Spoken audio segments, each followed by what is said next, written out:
मेरा गढ़ है, संकट में तो मेरा दो मेरा प्रभु।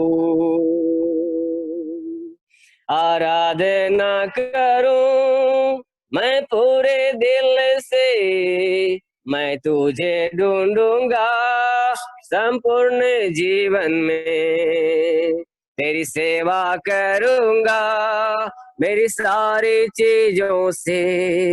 मैं हूँ यहाँ, मैं हूँ यहाँ प्रभु, मैं हूँ यहाँ प्रभु, मैं हूँ यहाँ प्रभु, मैं हूँ यहाँ, मैं हूँ यहाँ प्रभु, मैं हूँ यहाँ प्रभु, मैं हूँ यहाँ। उद्धारक मेरा तू, मेरी चंगाई है, संकट में सामर्थ है मेरा प्रभु। उद्धारक मेरा तू, मेरी चंगाई है, संकट में सामर्थ है मेरा प्रभु। आराधना करूं मैं पूरे दिल से, मैं तुझे ढूंढूंगा संपूर्ण जीवन में, तेरी सेवा करूंगा मेरी सारी चीजों से। मैं हूँ यहाँ, मैं हूँ यहाँ प्रभु, मैं हूँ यहाँ, मैं हूँ यहाँ प्रभु, मैं हूँ यहाँ, मैं हूँ यहाँ प्रभु, मैं हूँ यहाँ प्रभु, मैं हूँ यहाँ।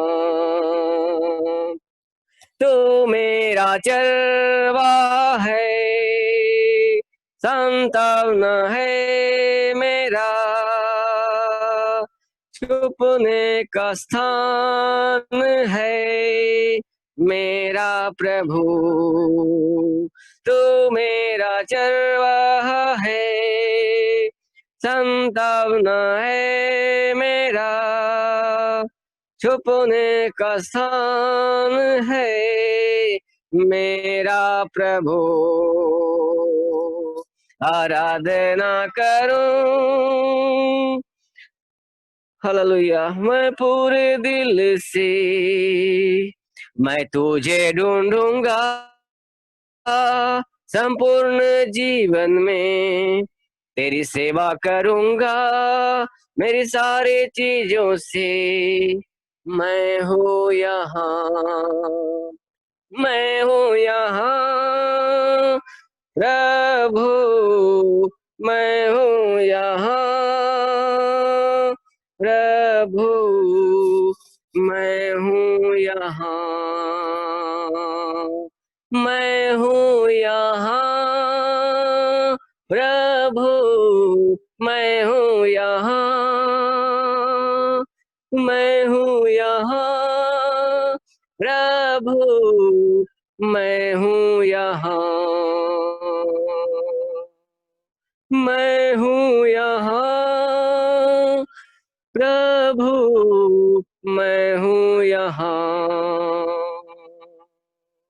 Hallelujah praise the Lord. पिता परमेश्वर खुदावन प्रभु तेरा वचन कहता है प्रभु कि जब तक यहोवा मिलता रहे प्रभु उसको तुम लोग उसको ढूंढो। हालेलुया प्रभु हम तब तक प्रभु आपको ढूंढते रहे परमेश्वर जब तक प्रभु तू हमारा साथ है परमेश्वर। हालेलुया और प्रभु इतना ही नहीं प्यारे पिता तू हरदम हमारे साथ रहने वाला परमेश्वर है खुदावन।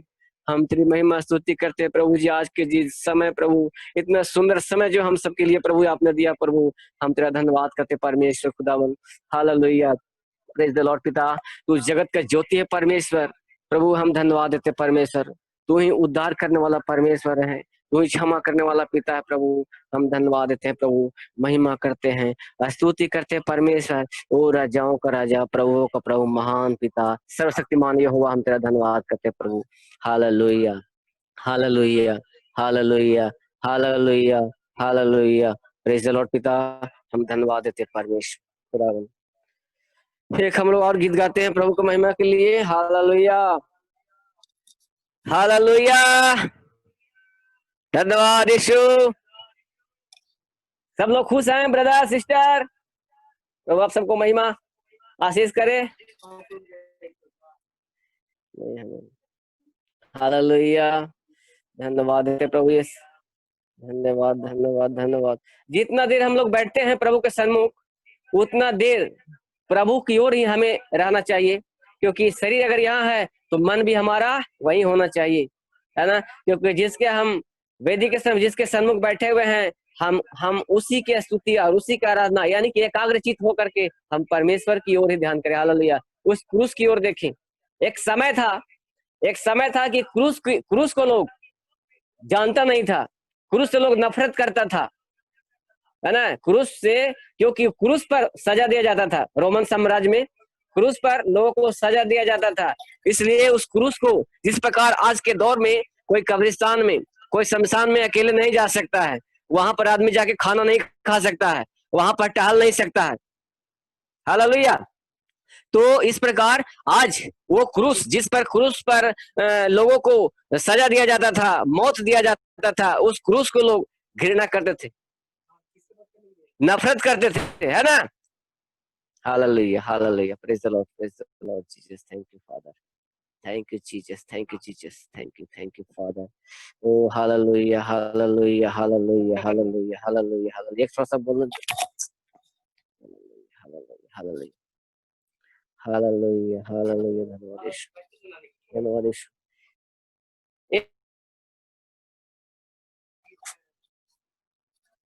हालेलुया। मैं थोड़ा सा एक ये क्रूस के बारे में मैं बोलना चाहता हूँ, है ना, कि क्योंकि प्रभु ने हमारे आत्मा में ऐसा बोलने के लिए, इसलिए मैं बोल रहा हूँ, है ना।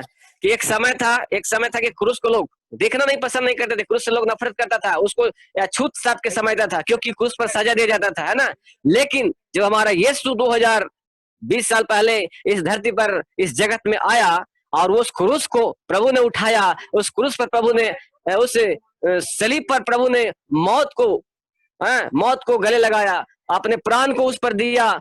तब से वो क्रूस को आज हम लोग क्या करते हैं,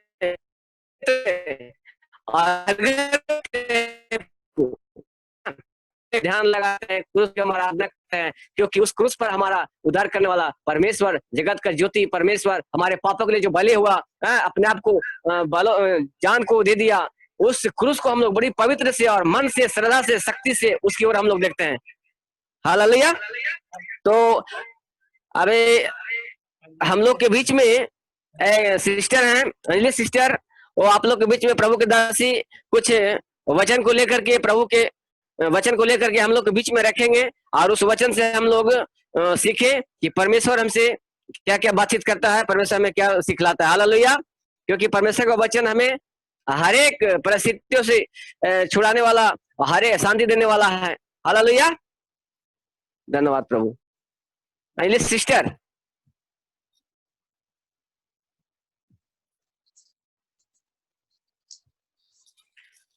अंजलि सिस्टर।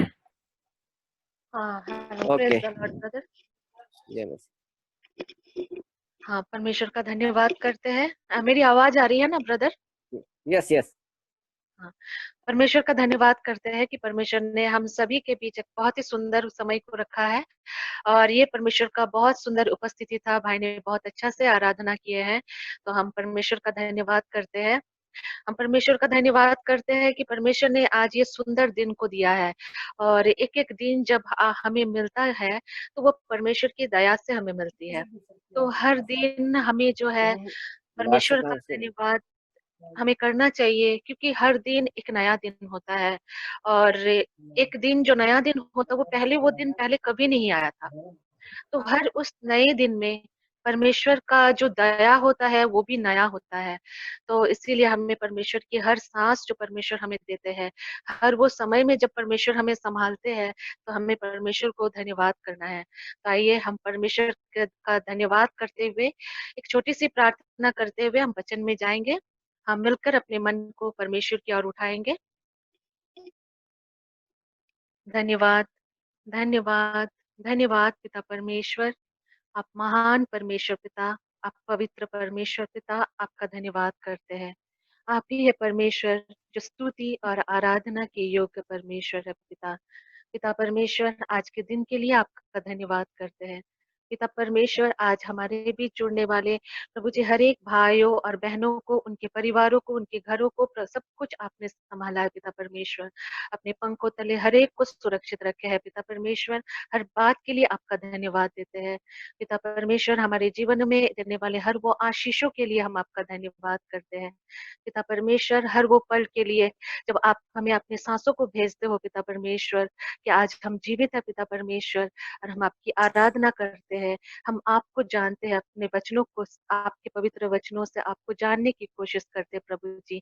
आपकी इस महान अनुग्रह के लिए हम आपका धन्यवाद करते हैं पिता परमेश्वर। इस सुंदर समय के लिए हम आपका धन्यवाद करते हैं पिता परमेश्वर, कि आपने इस समय को दिया कि हम आपको और अच्छी तरीके से जान सके। आपके पवित्र वचनों को हम मनन करने पाए पिता परमेश्वर, कि हम उन वचनों से जो कि आप आपकी ये पहचान देती है कि आदि में वचन था, वचन परमेश्वर के साथ था और वचन परमेश्वर था। Yes Lord. प्रभु जी, आज वचन के द्वारा अपनी पहचान को हमारे बीच खोलो पिता परमेश्वर।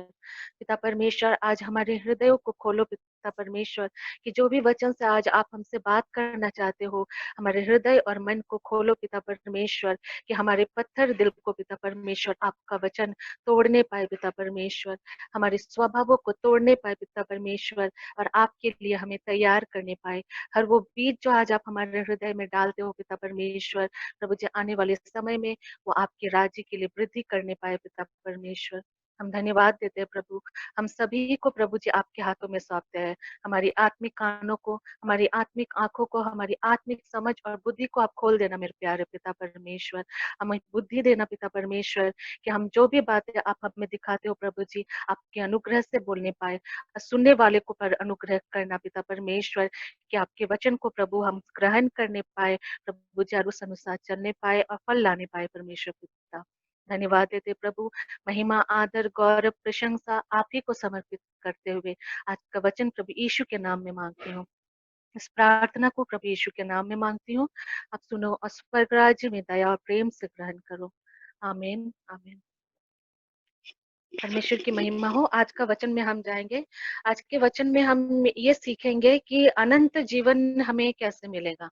ये अनंत जीवन में प्रवेश करने के लिए हमें क्या करना है। तो यहाँ पर आज का वचन जो है हम देख लेंगे, मत्ती रचित सुसमाचार उसका 19वां अध्याय, हम 16 से उसको देखेंगे। आप लोग निकाल सकते हैं। तो वचन को अगर सिस्टर हमारे बीच पढ़ सकती है तो मेरे लिए अच्छा होगा। हेलो सिस्टर, हमारे बीच है क्या एलिसिबा सिस्टर?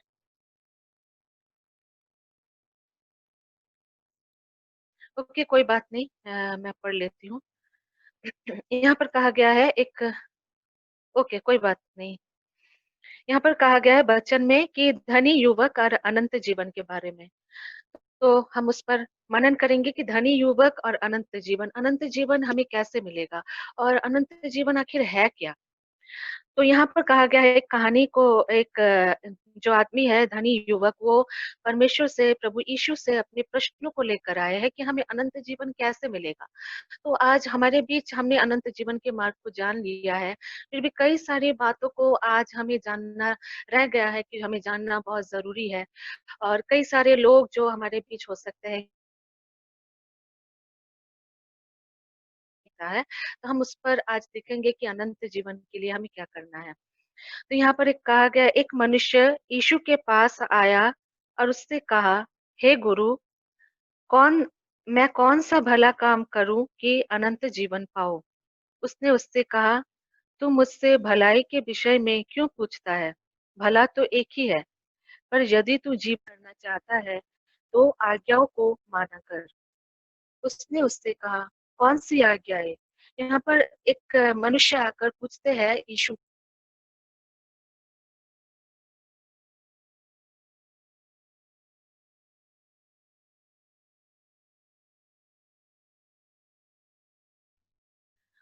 तो यहाँ पर कौन सी आज्ञा, उसका फिर से प्रश्न रहता है कि आखिर कौन सा आज्ञा हमें मानना है। तो वो कहता है, प्रभु यीशु कहते हैं, हत्या ना करना, व्यभिचार ना करना, चोरी ना करना, झूठी गवाही ना देना, अपने पिता और अपनी माता का आदर करना और अपने पड़ोसी से अपने समान प्रेम करना। उस जवान ने उससे कहा, इन सब को तो मैंने माना है, अब मुझसे किस बात की घटी है? यीशु ने उससे कहा, यदि तू सिद्ध होना चाहता है तो जा, अपना माल बेचकर कंगालों को दे और तुझे स्वर्ग में धन मिलेगा, और में आकर मेरे पीछे हो ले। परंतु वो जवान ये बात सुन उदास होकर चला गया, क्योंकि वो बहुत धनी था।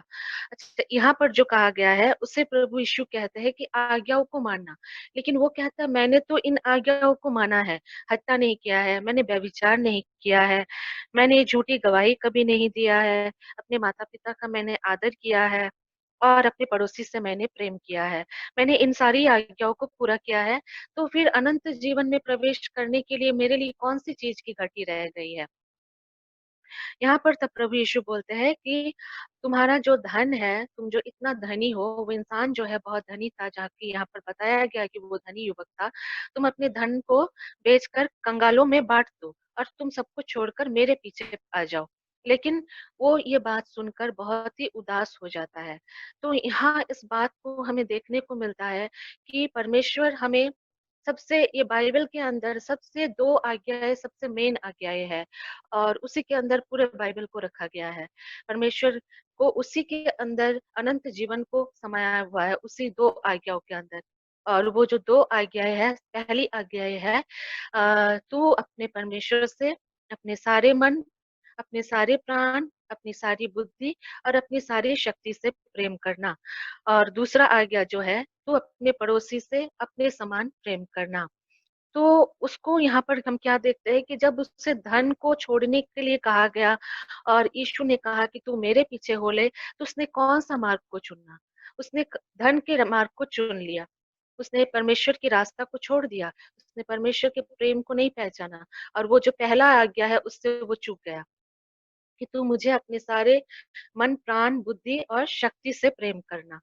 तो यहाँ पर जब हम आगे देखते हैं कि तब यीशु ने अपने चेलों से कहा, मैं तुमसे सच कहता हूँ कि धनवान का स्वर्ग के राज्य में प्रवेश करना कठिन है।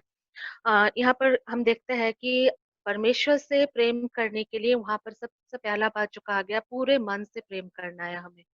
पूरे मन से प्रेम करना है और हम अपना मन को कैसे करके हम परमेश्वर को दे सकते हैं। पूरे प्राण से प्रेम करना है, पूरी बुद्धि से प्रेम करना है और पूरी शक्ति से प्रेम करना है। परमेश्वर हमारे अंदर इन चारों चीज़ों को इसीलिए दिए हैं ताकि हम परमेश्वर के प्रेम को समझें और हम परमेश्वर से प्रेम करें। परमेश्वर ने हमें बनाया ही इसीलिए है कि हम परमेश्वर से प्रेम करें।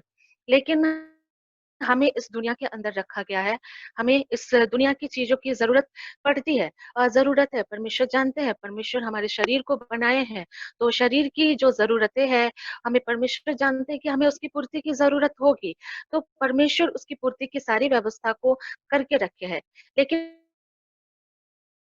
परमेश्वर चाहते हैं कि हम उनसे प्रेम करें और जब हम उनकी इस आज्ञा को पूरा करेंगे, तभी हम अनंत जीवन में प्रवेश कर सकते हैं। क्योंकि सबसे पहले हमें पहली आज्ञा को पूरा करना बहुत ज़रूरी है। अगर हम पहली आज्ञा को छोड़कर हम दूसरी सारी आज्ञाओं को पूरा कर लेते हैं, तो हम अनंत जीवन में प्रवेश नहीं कर सकते हैं। तो सबसे पहली इस आज्ञा के अंदर 4 बातें परमेश्वर हमें माँगे हैं और वो 4 बातों में जो पहली बात है, वो परमेश्वर ने कहा, तुम अपना मन दे दो मुझे। तुम अपने आप को फेंक दो मेरे सामने। तुम अपने आप को भूल जाओ, तुम इस दुनिया को भूल जाओ कि तुम जो इस दुनिया में हो, तुम्हें उस दुनिया में क्या चाहिए? क्योंकि मैंने तुम्हें बनाया है, तो मैं तुम्हें जानता हूँ कि तुम्हें क्या-क्या चीज़ की ज़रूरत है। इसलिए तुम मुझे दे दो, मैं तुमको अपने आप को दूँगा, तो मैं तुम्हारी सारी ज़रूरतों को पूरा करूँगा। जैसा कि हम लोग कुछ दिन पहले मत्ती 6 के बारे में हम लोग पढ़ रहे थे, जहाँ पर परमेश्वर ने कहा है, तुम अ, मेरे राज्य और धर्म की खोज करो और किसी बात की चिंता मत करो। कल के लिए कल अपनी चिंता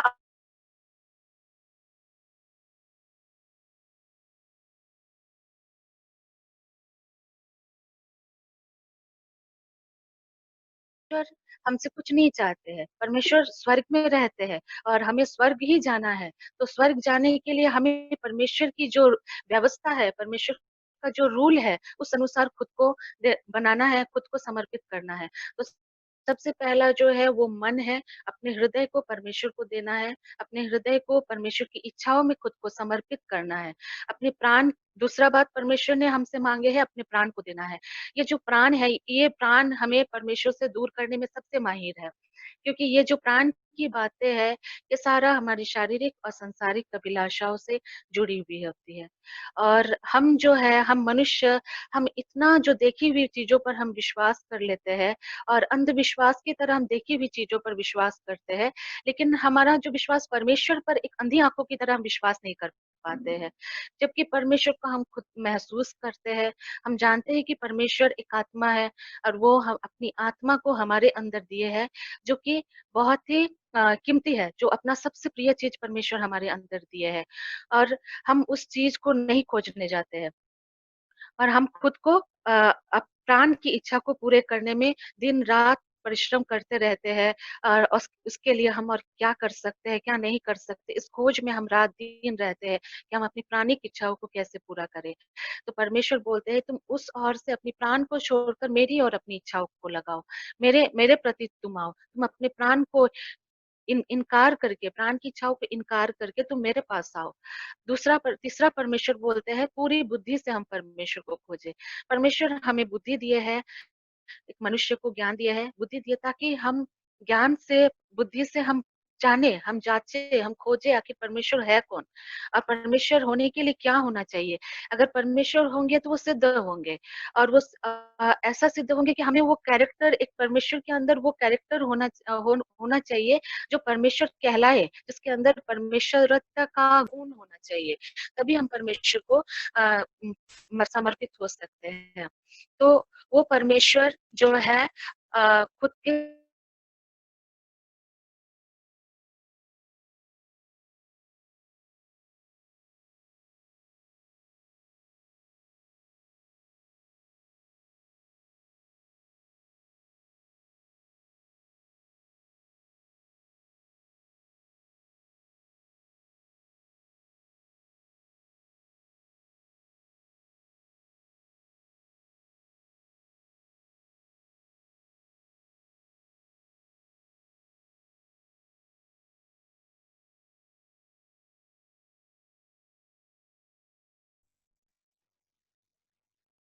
हाँ, मेरा आवाज़ आ रही है ब्रदर?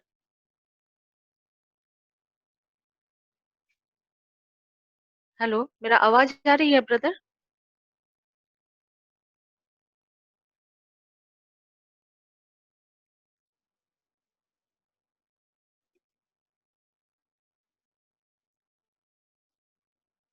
हेलो, मेरी आवाज़ आ रही है ना?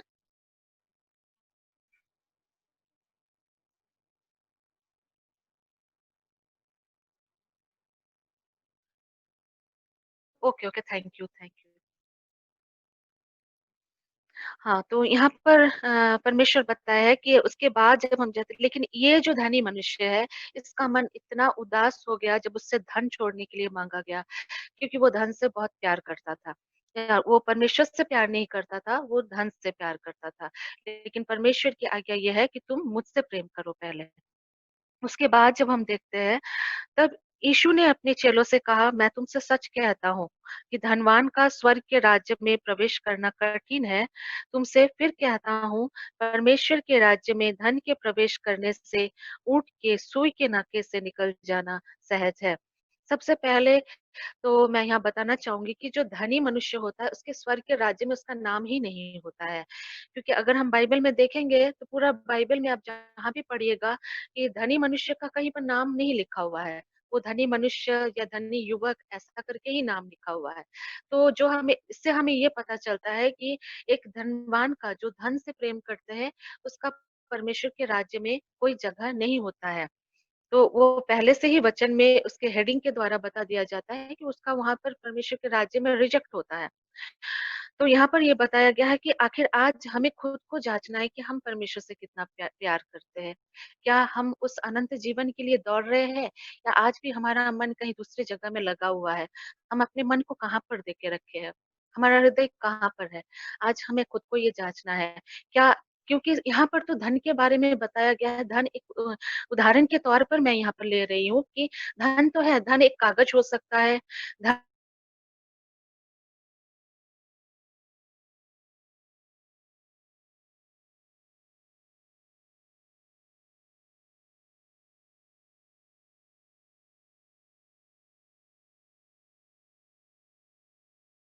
वाला है और हमारा जो शरीर का जो मिट्टी है जिसके लिए हम इस पृथ्वी में खाते-पीते हैं, शरीर को खिलाते-पिलाते हैं, इसके लिए परिश्रम करते हैं, वो सारी चीज़ें क्या होगा एक दिन नष्ट हो जाएगा, खत्म हो जाएगा।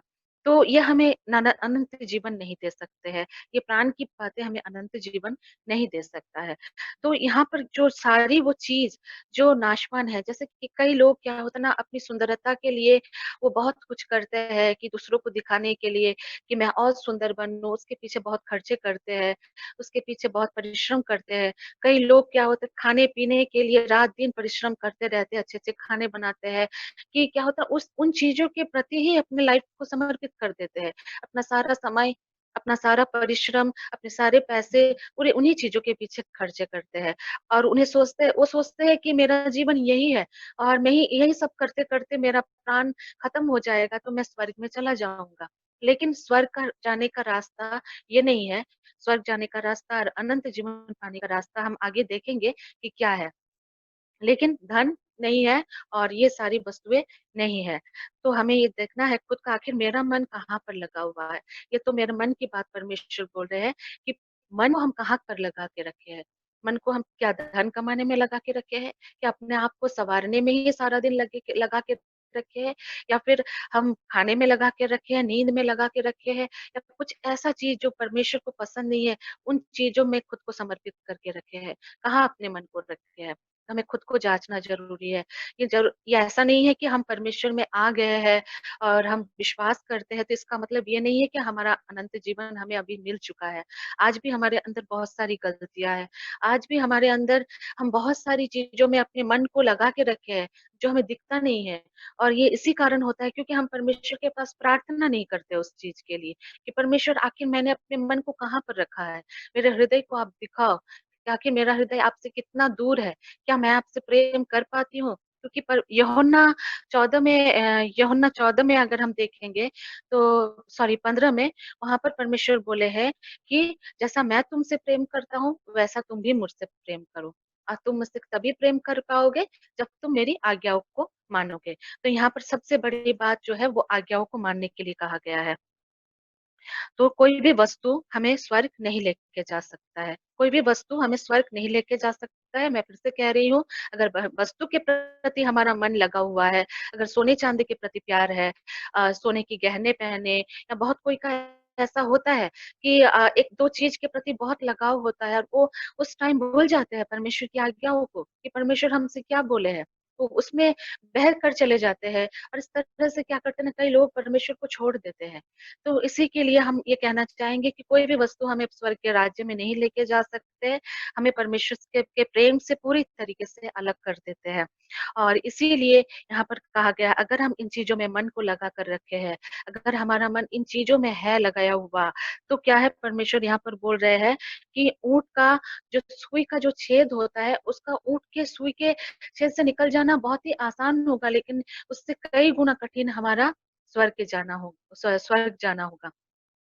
तो यहाँ पर बताया गया है कि स्वर्ग जाना अगर हम इन चीज़ों में मन लगाते हैं तो हमें अनंत जीवन नहीं मिलेगा और ये असंभव है। इस बात को बताया है इस उदाहरण के द्वारा कि स्वर्ग ऊँट का सुई के नाके से निकल जाना आसान है, लेकिन हमारा स्वर्ग जाना असंभव है। तो ये उस उदाहरण के द्वारा परमेश्वर ने इससे क्लियर कर दिए है कि अगर हमारा मन इन प्राणिक चीज़ों में लगाया हुआ है, तो हम स्वर्ग नहीं जा सकते हैं। और हम यहाँ पर एक छोटी-सी कहानी हम बताना चाहेंगे, बहुत सुंदर कहानी है, सुनिएगा आप लोग। यहाँ पर एक आदमी था, तो उसको स्वर्ग देखने का बहुत इच्छा था, तो उसने क्या किया एक दिन उसने परमेश्वर से प्रार्थना किया और उसने बहुत सारा धन सोने, चांदी, हीरे, अच्छे-अच्छे कपड़े, सेंट और बहुत कुछ अच्छा-अच्छा खाना सब कुछ लेके स्वर्ग में लेके गया। तो स्वर्ग का गेट बंद था, मतलब वो क्या बोलते हैं स्वर्गदूत स्वर्गदूत सामने खड़े थे, स्वर्गदूत ने कहा कि ये सब क्या है? तो वो बोले कि मैं स्वर्ग में इस गेट को खुलने के लिए मैं ये सारा चीज़ लेके आया हूँ स्वर्ग जाने के लिए कि यहाँ पर प्रवेश करने मिले हमको। तो स्वर्गदूत बोले कि अरे तुमने बुद्धि नहीं लगाया, बुद्धि से नहीं किया क्या? ये सब यहाँ पर बहुत भरमार है, ये सब यहाँ यहाँ एंट्री करने के लिए तुमको ये सब चीज़ों की ज़रूरत नहीं है, तुम ये सब चीज़ लेके जाओ।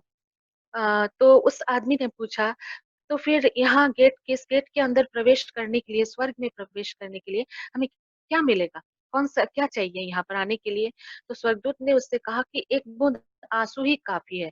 तुम एक बूँद आँसू लेके आ जाना, तो ये गेट खुल जाएगा तुम्हारे लिए। तब वो आदमी वो सारा चीज़ लेके चला गया और फिर वो कुछ दिन बाद फिर से वो परमेश्वर के पास प्रार्थना किया और अपना मन परमेश्वर को समर्पित कर दिया और वो सारी चीज़ों को फेंक दिया, अपने मन से दूर कर दिया। और जब मन समर्पित किया तो उसका आँसू आने लगे परमेश्वर के प्रेम की चाहत में और जब वो उस आँसू को बहाने लगा, तब वो एक बूँद आँसू को जब उसको अपने हाथ में वो समेट के रखा और उस आँसू को लेकर वो फिर से स्वर्ग में गया और जब वो स्वर्ग में गया तो उसके लिए वो स्वर्गदूत बोले क्या है? तो बोले मैं आँसू को लेकर आया हूँ। तो बोला ठीक है तुम जाओ ये तुम्हारे लिए गेट ये खुल गया है। तो वही चीज़ मैं यहाँ पर क्लियर करना चाह रही थी कि ये सारी चीज़ें जो है नाशवान है परमेश्वर हमारा हृदय चाहते हैं, हम हृदय को चाहे रो-रो के हो, कैसे भी हो, हम परमेश्वर को अपना मन दें। और भी एक अच्छा बात बताना चाहूँगी, कुछ दिन पहले हमारे ग्रुप में ब्रदर ने एक वीडियो भेजे थे, जिसमें एक आदमी था जिसका डेथ हो चुका कुछ दिन पहले और जिसने एक बहुत सुंदर सुंदर घर बनाए थे, बहुत पैसे खर्चे किए थे, कई सालों से उस घर को बनाने में वो बहुत परिश्रम किए थे और बहुत ही प्लानिंग से उस घर को बनाए थे। लेकिन वो उस घर को एन्जॉय नहीं कर पाए, उस घर में वो ज़्यादा दिन तक रह नहीं पाए और उसका डेथ हो गया। तो क्या वो क्या लेके गए? क्या उस घर को वो लेके स्वर्ग जा सके? जो वो इतना समय जो उस समय बिता दिए, इतना परिश्रम किए और उसने परमेश्वर को नहीं खोजा, उसने परमेश्वर से प्रेम नहीं किया। तो हम इस हम वो ना घर, ना धन, दौलत, ना दूसरी कोई भी सांसारिक चीज़ों को लेकर हम स्वर्ग नहीं जा सकते हैं। उसके बाद हम आगे देखते हैं कि ये सुनकर चेलों ने बहुत चकित होकर कहा, फिर किसका उद्धार हो सकता है? अब चेले के मन में क्वेश्चन आने लगा कि प्रभु फिर किसके मन में किसके लिए उद्धार होगा? उद्धार किसके लिए है? कैसे करके हमारा उद्धार होगा? यीशु ने उनकी ओर देखकर कहा, मनुष्य से तो ये नहीं हो सकता है।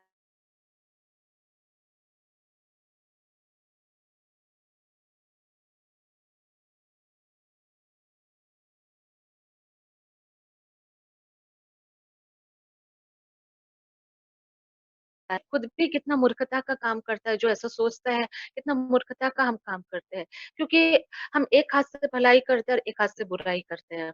हम एक हाथ से वो तो अच्छा प्रूफ हम इस वचन में देख पाते हैं कि ये जो धनी मनुष्य है, इसने क्या किया? इसने बोला कि मैंने हत्या नहीं किया, मैंने व्यभिचार नहीं किया, मैंने चोरी नहीं किया, माता-पिता की आज्ञा का पालन किया, इन सारी आज्ञाओं को पालन किया है, लेकिन वो धन को नहीं छोड़ना चाहा। धन छोड़ने के टाइम पे उसका मन क्या हो गया? उदास हो गया। तो एक हाथ से तो कई सारी आज्ञाओं को मानता है, लेकिन एक हाथ से परमेश्वर की एक आज्ञा का इनकार करता है, वो नहीं मानता है। तो जिसके कारण मनुष्य क्या है समर्थ नहीं है, मनुष्य उद्धार नहीं पा सकता है खुद से उद्धार वो नहीं ला सकता है। लेकिन और दूसरा चीज़ है कि कैसे करके मनुष्य का उद्धार आ सकता है और मनुष्य का जो स्वभाव है वो पापी स्वभाव है। क्योंकि ये जो हमारा पूर्वज है आदम से वो जो खून हमारे अंदर एक वंश के रूप में आता जा रहा है, वो वंश के अंदर हमारे अंदर एक पापी स्वभाव आता है। हम कितना भी कोशिश करें कि हम पाप ना करें, लेकिन हमसे पाप होगा ही होगा। क्यों? क्योंकि वो पाप का स्वभाव हमारे अंदर है। हम जनरली ऐसा बोलते हैं कि माता-पिता का स्वभाव बच्चों में आता है और उनका एक जैसा स्वभाव होता है कई जगह में। ये क्यों होता है कि वो एक खून का लिंक होता है, वो खून का रिश्ता होता है जो वो स्वभाव माता-पिता से बच्चों में जाता है। तो वही चीज़ जो आदम ने जो पाप किया, उस पाप का जो श्राप है, उस पाप का जो श्राप हमारे लहू में है, उसके कारण हम लोग पाप करते हैं। तो हम मनुष्य कितना भी कोशिश से क्यों ना कर ले, तो हमारा उद्धार हमारे उद्धार हम खुद नहीं कर सकते हैं। इसके लिए क्या कैसे करके होगा हमारा उद्धार?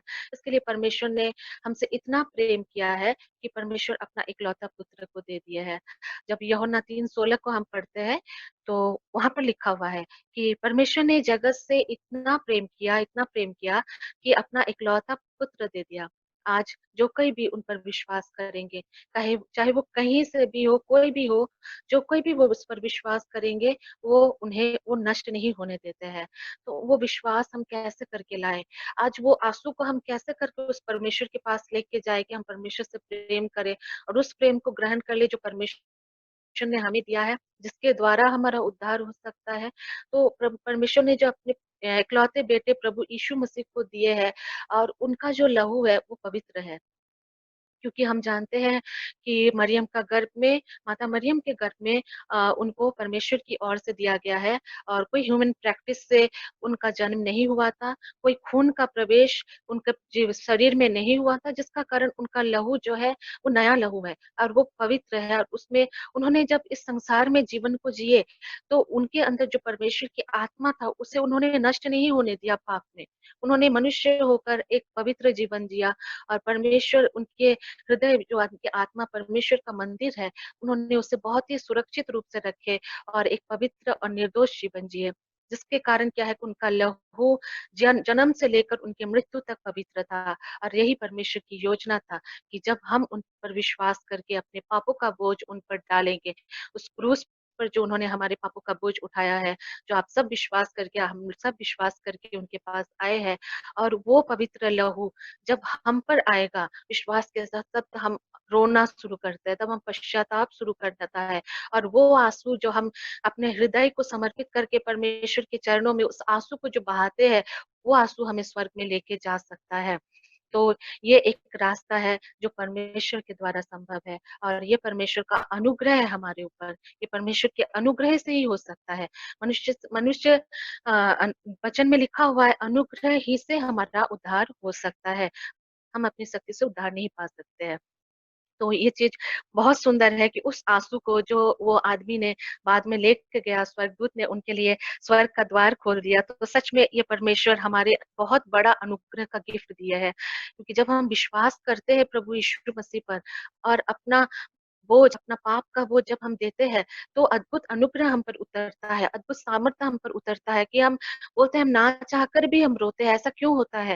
ये पवित्र आत्मा का सामर्थ्य है जो उस आँसू को ले जाने के लिए उस ताकि हमारे जीवन में उस उद्धार को खोल सके, उस अनंत जीवन को खोल सके। तो उस आँसू को बहाने के लिए कि हम अपने हृदय को समर्पित कर सके, आँसू बहा-बहा कर परमेश्वर के चरणों में। तो हम परमेश्वर का धन्यवाद करते हैं कि परमेश्वर ने अपना बेटा दिया हमारे लिए और हमारे लिए अपने उद्धार के मार्ग को खोला और हम उस परमेश्वर के बेटे को यीशु मसीह का धन्यवाद करते हैं क्योंकि उन्होंने अपने आप को बलि किया और उस लहू को हमारे लिए बहाया। जब प्रभु यीशु को क्रूस पर मारा जा रहा था, उन्होंने एक उफ तक नहीं किया था। क्यों? क्योंकि उनका प्रेम था हमारे लिए। तो आज हमारा प्रेम कहाँ है? अगर आज हम प्रेम नहीं करते तो हमें उद्धार कैसे मिलेगा? उन्होंने तो हमारे लिए उद्धार के लिए अपने आप को दे दिया था। तो हमें परमेश्वर से प्रेम करना है, हमें अपने मन देना है परमेश्वर को। यहाँ पर हम देखते हैं कि उसके बाद फिर पतरस पूछते हैं कि हमने तो आपके लिए सब कुछ दे दिया, फिर हमें क्या मिलेगा आपसे? हमें उद्धार कैसे मिलेगा? तो यहाँ पर हम देखते हैं, यहाँ पर बोलते हैं प्रभु यीशु बोलते हैं, मैं तुमसे सच कहता हूँ कि नई सृष्टि में जब मनुष्य के पुत्र अपनी महिमा के सिंहासन पर बैठेगा, तो तुम भी जो मेरे पीछे हो लिए हो 12 सिंहासनों पर बैठकर इज़राइल के गोत्र का न्याय करोगे। इसके इस वचन को मैं जाने से पहले मैं एक बात बताना चाहूँगी कि इसके पहले वाला जो वचन में हम लोग जो मनन किए, तो वहाँ पर हमारा उद्धार तो हो चुका है, पर हमारे उद्धार को सुरक्षित रखना है कि हम जब प्रभु यीशु आए तो या हमारा जब डेथ हो जाए, तो हम उस अनंत जीवन को पा सकें। पर उस उद्धार को हम कैसे करके बनाए रख सकते हैं, उस उद्धार में हम कैसे करके चलें? वो है परमेश्वर का वचन। क्योंकि परमेश्वर ने कहा है, तुम मेरी आज्ञाओं को मानोगे तो तुम जीवन में प्रवेश करोगे। तो हमारा उद्धार का रास्ता खुल गया है क्योंकि यीशु ही मार्ग, सत्य और जीवन है। जहाँ तक हम लोग जानते हैं कि जीवन ही ऐसा सबसे बड़ा सत्य है और इस जीवन को पाने के लिए लोग कितना लड़ते-भिड़ते हैं, रात-दिन क्या कुछ ना करते हैं जीवन पाने के लिए। तो जीवन ही सबसे बड़ा सत्य है और इस जीवन को की सत्यता को पूरा करने के लिए, उस अनंत जीवन में जो जीवन सत्य है, उस सत्यता को पूरा करने के लिए प्रभु यीशु जो मार्ग है, जब तक हम उस मार्ग से होकर नहीं जाएँगे, हमें उद्धार नहीं मिलेगा, वो जीवन नहीं मिलेगा, वो अनंत जीवन नहीं मिलेगा। लेकिन उस जीवन को बनाए रखने के लिए कि सच्चाई में हमको वो मिल जाए, हम उससे जीत जाए, उसके लिए हमें क्या करना है? परमेश्वर के वचन के प्रति हमें समर्पित होना है। हमें परमेश्वर के पास एवरीडे प्रार्थना करना चाहिए, उस अनुग्रह को परमेश्वर से माँगना है कि जो जिस अनुग्रह के द्वारा हम क्या करें कि मतलब हम वचन में बढ़ सके, वचन हमें तोड़े, हमारे जीवन को तोड़े, हमारे अंदर की एक मैं का स्वभाव होता है, जो मैंने कहा जो हमारा नेचर होता है, उसे छोड़ना हमारे लिए बहुत कठिन होता है। इसीलिए हमें परमेश्वर के पास घुटना टेक कर जाना है कि वो अंश-अंश करके अपने वचन को हमारे अंदर इस तरीके से भेदे, इस तरीके से हमारे अंदर की उस मैं के स्वभाव को मारे और तोड़े कि हम बदलने लगे। परमेश्वर के वचन के अनुरूप में तैयार होने लगे और उस अनंत जीवन के लिए हम दिन-दिन तैयार होते रहे परमेश्वर का दुल्हन बनकर। तभी हमें पूर्ण अनंत जीवन हमें मिल सकता है। तो अपने उद्धार को बचाकर अपने उद्धार पे काम करते हुए हमें आगे बढ़ना है। और यहाँ पर पतरस कहा है कि हमको क्या मिलेगा? हमने तो सब कुछ छोड़ा है। सच में पतरस को जब हम देखते हैं, तो एक बार प्रभु यीशु ने उससे बुलाया था कि पतरस मेरे पीछे हो ले। लेकिन उसने सब कुछ छोड़ दिया। उसने एक बार क्वेश्चन नहीं किया कि हम कहाँ जाएँगे? आप कहाँ जाएँगे? हमको आपके पीछे कहाँ जाना है? और आज हम कितना प्रश्न करते हैं जब प्रभु के पीछे जाते हैं तो, कि क्या मिलेगा, क्या नहीं मिलेगा? हमें खाना मिलेगा, अच्छा कपड़ा मिलेगा कि नहीं? गरीबी जाएगा कि नहीं? बीमारी जाएगा कि नहीं? अरे हमें अनंत जीवन मिलेगा तभी तो प्रभु हमें बुला रहे हैं, तभी तो प्रभु अपने आप को हमारे लिए दिया है। कितने सारे मतलब अपने प्रश्न को, अपने एक्सक्यूज़ेज़ को बहुत सारा रखते हैं, लेकिन पतरस से हम सीखते हैं कि पतरस ने सब कुछ छोड़ दिया। एक बार प्रभु से नहीं पूछा कि प्रभु कहाँ जाएँगे? उसने वो मछली पकड़ने का बिज़नेस करता था, वो उस बिज़नेस को भी छोड़ दिया और प्रभु के पीछे हो लिया और उस रास्ते को पकड़ लिया जिसमें प्रभु उससे जाने के लिए बोल रहे थे। तो उसे सच में उसे क्या मिला था? उसे क्या मिला? उसे मिला कि परमेश्वर ने उसे इतना बड़ा ऊँचाई का पद दिए कि वो परमेश्वर के बगल में, प्रभु यीशु के बगल वाले सिंहासन में उसे बैठने का जगह मिला और जो इस पृथ्वी में छोड़ा है, जिसने त्यागा है, उसे मिला है। अगर हम देखते हैं कि उस व्यभिचारिणी स्त्री की कहानी को अगर आपने पढ़े हैं, जो मरकुस में है 8 अध्याय में, एक व्यभिचारिणी स्त्री थी जिसने व्यभिचार करके पाप किया था और पुराना नियम के अनुसार जो व्यभिचार करता है, जो पाप का न्याय होता है जब, तो उस पर पत्थर वार कर रहे थे। कोई उसको माफ़ करने के लिए नहीं थे। तो लेकिन जब प्रभु यीशु उन्हें देखे, तो प्रभु यीशु ने एक बात कही कि कौन ऐसा है जिसने पाप नहीं किया, सिर्फ़ वही इसे पत्थर वार करे। लेकिन सब वहाँ से जब चले गए। लेकिन उस व्यभिचारिणी स्त्री ने क्या किया, प्रभु के चरणों में बैठकर वो आँसुओं को बहाते रही। उस आँसुओं से प्रभु के चरणों को धोती गई और अपने बालों से पूछती गई। उसने अपने आप को इतना त्यागा, जो था उसने उस पाप को त्याग दिया, सब कुछ उसने त्याग दिया और बाद में उसे प्रभु के लिए उतना इतना वो सेवा की, वो प्रभु के साथ रही। ठीक उसी तरीके से हमें भी जब हम खुद को त्याग करेंगे, अपने अपनी इच्छाओं को जब हम त्याग करेंगे, जैसे पतरस ने त्याग किया सांसारिक चीज़ों को, अपने बिज़नेस को त्याग कर दिया। उसे नहीं पता था कि वो कहाँ कहाँ जाएगा, क्या खाएगा, क्या करेगा, कुछ नहीं पता था। लेकिन उसको इसे ये पता था कि प्रभु के पीछे चलना है और वहाँ कुछ तो मिलेगा। ये तो उसने सब कुछ जब त्याग दिया, तो उसे वो सिंहासन मिला जो सबसे बड़ा है। वो पद परमेश्वर उसे दे दिए जो कि बहुत मुश्किल से वो मिलता है। इतने लोग अनंत जीवन पाने के लिए दौड़ रहे हैं, लेकिन पतरस के जैसा हमें सोचना है कि परमेश्वर हमें उस जगह पर रखे। आज पतरस पूरे इज़राइली गोत्र का मतलब हम सब का न्याय करने के लिए बैठा हुआ है। परमेश्वर इतना बड़ा जगह उन्हें दिए है। परमेश्वर यहाँ पर बता रहे हैं कि माता-पिता, भाई-बहन के साथ जहाँ पर हम यूहन्ना 2 में अगर हम पढ़ेंगे तो वहाँ पर हम देखते हैं कि वहाँ पर प्रभु यीशु एक गलील के एक काना नगर में जाते हैं, जहाँ उन्हें एक शादी में इनवाइट किया जाता है और यहाँ पर वो अपनी माँ के साथ जाते हैं। तो जब वहाँ पर दाखरस खत्म हो गया था शादी में, तब उनकी माँ आकर उनको बोलते हैं कि देखो दाखरस इनका खत्म हो गया है। तब वो एक वर्ड बोलते हैं उनको कि हे महिला, मुझे तुझसे क्या काम? तुम्हें मुझसे क्या काम? लेकिन वो उस जगह पर अपनी माँ को एक महिला करके संबोधन करते, क्यों ऐसा करते हैं? जबकि वो अपने माँ के प्रति पूरी ज़िम्मेदारियों को निभाते थे। वो अपनी माँ के प्रति जो उनका कर्तव्य था, वो अपने जीवन में उन सारे कार्यों को किए थे। तो परमेश्वर का बोलने का मतलब यहाँ पर ये है कि हम इतना इमोशनली अटैचमेंट ना हो जाए अपने रिश्तों के साथ कि हम परमेश्वर को छोड़कर रिश्तों को ज़्यादा प्यारे समझने लगे। अगर परमेश्वर के से प्रेम करने के लिए, अगर परमेश्वर के लिए हमें अपने माता-पिता, भाई-बहनों को छोड़ना होगा, छोड़ सकते हैं, प्रभु छोड़ना होगा हमें। प्रभु यीशु वहाँ पर हम बोलते हैं कि मेरा समय अभी नहीं आया है। मतलब परमेश्वर उनको वो आज्ञा, वो समय अभी तक नहीं दिया है। जब तक परमेश्वर की ओर से आज्ञा नहीं आएँगे, तब तक वो काम नहीं करेंगे। वो सिर्फ़ परमेश्वर से प्रेम करते थे ज़्यादा। इसको मनुष्य और परमेश्वर के बीच जो एक इम्पोर्टेंस है, उस भेद को हमें जानना ज़रूरी है। तो उसी तरीके से हमें अपनी ज़िम्मेदारियों को अपने माता-पिता, भाई-बहनों की तरह निभाना है उनके प्रति, उनसे प्रेम करना है। लेकिन अगर वो हमें परमेश्वर की आज्ञा के विरोध में जाने के लिए बोलते हैं, तो उस जगह में हमें उनको इनकार करना है, छोड़ना है और हमें परमेश्वर से प्रेम करना है। क्योंकि उस व्यभिचारिणी स्त्री ने त्यागा था और उसने अपने आप को प्रभु के चरणों में समर्पित किया था। हमें भी समर्पित होना है। हर चीज़ में ना हमें अपने आप को सांसारिक चीज़ों में, प्राणिक चीज़ों में हमको छोड़ देना है खुद को, समर्पित नहीं होने देना है, ना कि हम अपने नेचर्स को अपने अंदर सिर्फ मैं को बनाए रखें, अपने मैं को हमें छोड़ते जाना है, परमेश्वर के स्वभाव में हमको बनते जाना है। और तीसरा चीज़ है हमें अपने रिश्तों के साथ इमोशनली अटैचमेंट नहीं होना है। इन 3 बातों को अगर हम छोड़ेंगे और हम परमेश्वर में समर्पित होकर परमेश्वर की अनुग्रह पर चलते रहेंगे, तो हमें अनंत जीवन मिल जाएगा। तो यही है कि अनंत जीवन में प्रवेश करने के लिए हमें इन 3-4 चीज़ों की ज़रूरत है। तो परमेश्वर का हम धन्यवाद करते हैं और हम विश्वास करते हैं कि आज के वचन से परमेश्वर सभी को आशीष दिए है।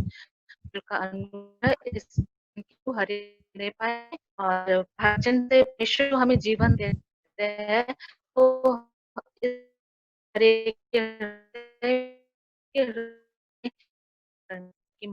आगे आपको देना चाहूँगी।